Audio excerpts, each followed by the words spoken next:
بسم اللہ الرحمن الرحیم۔ قرآن میں وَاعْتَصِمُوا بِحَبْلِ اللَّهِ جَمِيعًا وَلَا تَفَرَّقُوا، سب مل کر اللہ کی رسی کو مضبوط تھام لو اور آپس میں تفرقہ مت کرو۔ ساتھ میں وہ حدیث بھی سنو، حضور کا فرمان ہے میری امت میں 73 فرقے ہوں گے، 72 جہنم میں جائیں گے۔ اس حدیث شریف کا بھی مطلب سمجھو آج اچھی طرح سے، اور چند سوالات ان علماء سے بھی کرو جو یہ حدیث سناتے ہیں، کہ ہم بھی مانتے ہیں نا حدیث ہے، کہ نا ذرا یہ آپ بتاؤ۔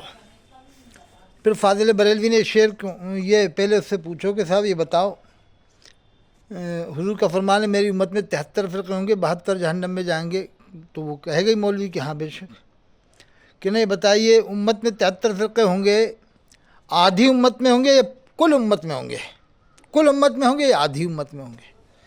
تو وہ عالم یہی جواب دے گا کہ صاحب پوری امت میں ہوں گے، کل امت میں ہوں گے۔ کہنا صاحب جب کل امت میں 73 فرقے ہوں گے تو اب اس شعر کا آپ جواب دو جو فاضل بریلوی نے کہا ہے، ایک میرا ہی رحمت میں دعویٰ نہیں، شاہ کی ساری امت پہ لاکھوں سلام۔ انہوں نے کل امت کہا ہے، شاہ کی ساری امت، یہ نہیں کہا کہ شاہ کے غلاموں پر لاکھوں سلام یا سنیوں پر لاکھوں سلام، ساری امت کا ہے، شاہ کی ساری امت پہ لاکھوں سلام۔ اس شعر کا کیا مطلب ہے؟ تو پلٹ کا کہے گا صاحب یہاں پر امت اجابت مراد ہے، تو حضرت فاضل بریلوی کو ایسے شعر پڑھ دینا تھا، شاہ کی امت اجابت پہ لاکھوں سلام۔ ساری امت کیوں کہا صاحب پھر؟ نہیں امت اجابت ہی مراد ہے۔ تو تمہیں کیسے معلوم امت اجابت مراد ہے؟ تم کیا عالم الغیب ہو؟ تم کیا وہاں بیٹھے تھے جب حضرت فاضل بریلوی نے شعر کہا تو تم دلوں کے حالات جانتے ہو کہ یہاں امت اجابت مراد لیا ہے؟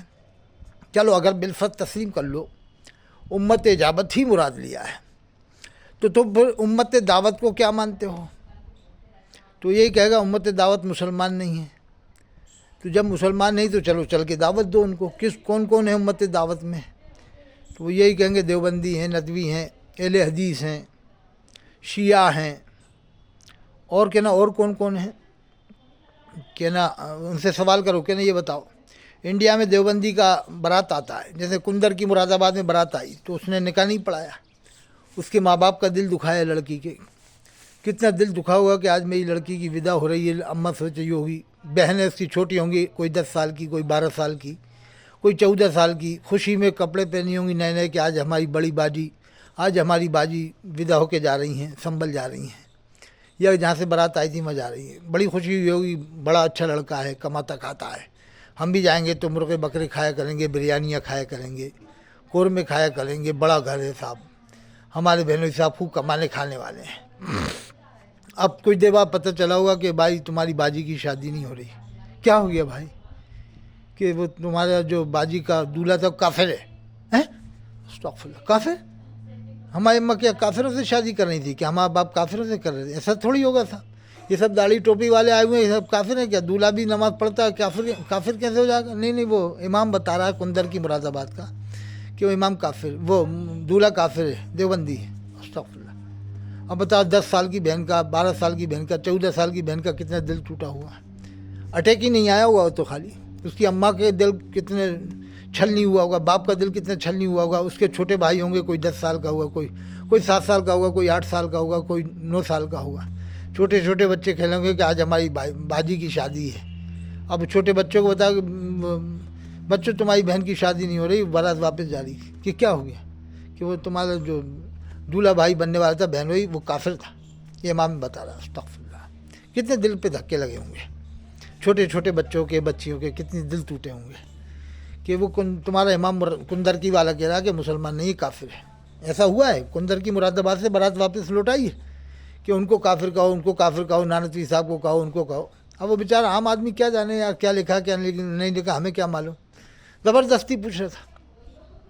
تو میں کہہ رہا ہوں ان باتوں سے کوئی فائدہ نہیں ہے، آدمی کو چاہیے سب میں شادی کرے، دیوبندی بریلوی کو لڑکی دے، بریلوی دیوبندی کو دے، گجرات میں تو عام ہو چکا ہے، دیوبندی بریلیوں کو لڑکی دے رہا ہے، بریلوی دیوبندیوں کو دے رہا ہے۔ وہ شبیر برکاتی جو ہیں پٹیل دیاز رکھے وہ لکھ رہے ہیں کہ مت دو، یہ رشتے مت کرو، لیکن لوگ نہیں مان رہے۔ تو یا تو شبیر پٹیل کو ذمہ داری دے دیں پوری برادری کے لوگ کہ تو کرواؤ شادی، تم کرواؤ، تم ذمہ داری لو، پھر سب کی شادیاں تمہیں کروانا پڑیں گی۔ اب سب دیوبندی کہاں سے لائیں، سب بریلوی کہاں سے لائیں، سب اہل حدیث کہاں سے لائیں، سب شیعہ کہاں سے لائیں، سب مودودی کہاں سے لائیں؟ امت تو فرقوں میں بٹی ہوئی ہے۔ تو جب یہ حدیث پڑھے آدمی کہ صاحب حضور کا فرمان میری امت میں 73 فرقے ہوں گے، 72 جہنم میں جائیں گے، کہ نا یہ بتاؤ اللہ کے رسول کے زمانے میں کوئی فرقہ تھا؟ وہ کہے گا کہ نہیں تھا۔ تو قرآن میں اللہ نے فرمایا سورہ احزاب میں وما کان المؤمنون لینفروا کافہ، مومنوں میں تو سب لوگ نہیں جا سکتے علم حاصل کرنے۔ تو پھر آگے اللہ نے فرمایا فلولا نفر من كل فرقة منهم طائفة ليتفقهوا في الدين، اللہ فرماتا ہر فرقے میں سے جائیں، دین کا علم حاصل کر کے آئیں اور لوگوں کو ڈرائیں۔ کہ نہ بتائیے جب آپ ابھی کہہ رہے تھے کوئی فرقہ نہیں ہے، حضور کے زمانے میں کوئی فرقہ نہیں تھا، تو یہ اللہ نے فرمایا فلولا نفر من کل فرقہ، ہر فرقے میں سے جائیں۔ قرآن نبی پر نازل ہوا تو اللہ اسی دور کے بارے میں تو فرما رہا ہے کہ ہر فرقے میں سے جائیں، دین کا علم حاصل کر کے آئیں۔ تو جب کوئی فرقہ نہیں تھا تو یہ اللہ نے کیوں فرمایا؟ تو اس آیت سے تو پتہ چل رہا فرقے تھے کہ نہیں فرقے نہیں تھے۔ مولوی کہا نہیں فرقے نہیں تھے، تو اللہ فرما رہا ہے کہ ہر فرقے میں سے جائیں۔ انہی سے اللہ مخاطب ہے جو زمانے کے ایمان والے ہیں۔ تو وہ چکر میں جائے گا کہ نا یہ بتاؤ یہاں فرقے جو اللہ نے نازل فرمایا فرقے کا لفظ، یہاں فرقے سے مراد صحابہ کرام کے قبیلے ہیں، صحابہ کرام کے خاندان ہیں۔ وہ فرقے مراد نہیں جیسے قادیانی ہیں یا آج کل کے جو چل رہے ہیں، یہ فرقے مراد نہیں۔ وہ فرقے سے مراد قبیلہ ہے، صحابہ کرام کے خاندان ہے، کہ ان میں سے ہر خاندان میں سے ہر قبیلے میں سے جائیں، نہیں ہر فرقے میں سے جائیں، دین کا علم حاصل کر کے لوگوں کو ڈرائیں۔ تو کہنا صاحب آپ ایک حدیث پڑھ کے مسلمانوں کو جہنمی بنانا شروع کر دیتے۔ کہنا اچھا یہ بتاؤ امت دعوت تم مصر والوں کو کیا مانتے ہو اور مکہ شریف مدینہ شریف والوں کو کیا مانتے ہو؟ امت دعوت میں اجابت میں، کہ صاحب دعوت میں مانتے تو پھر وہ مسلمان نہیں، وہاں کے امام بھی مسلمان نہیں، وہاں صحابہ کرام کی اولاد ہیں وہ بھی مسلمان نہیں تمہارے ساتھ ہیں، وہاں امام حسین علیہ السلام کی اولاد ہیں وہ بھی مسلمان نہیں تمہارے ساتھ ہیں۔ پھر وہ چکر میں پڑ جائے گا، بھاگنے کی کوشش کرے گا۔ اس لیے ان کو اتنے سوال کرو کہ یہ خود الجھ جائے انہی سوالوں میں۔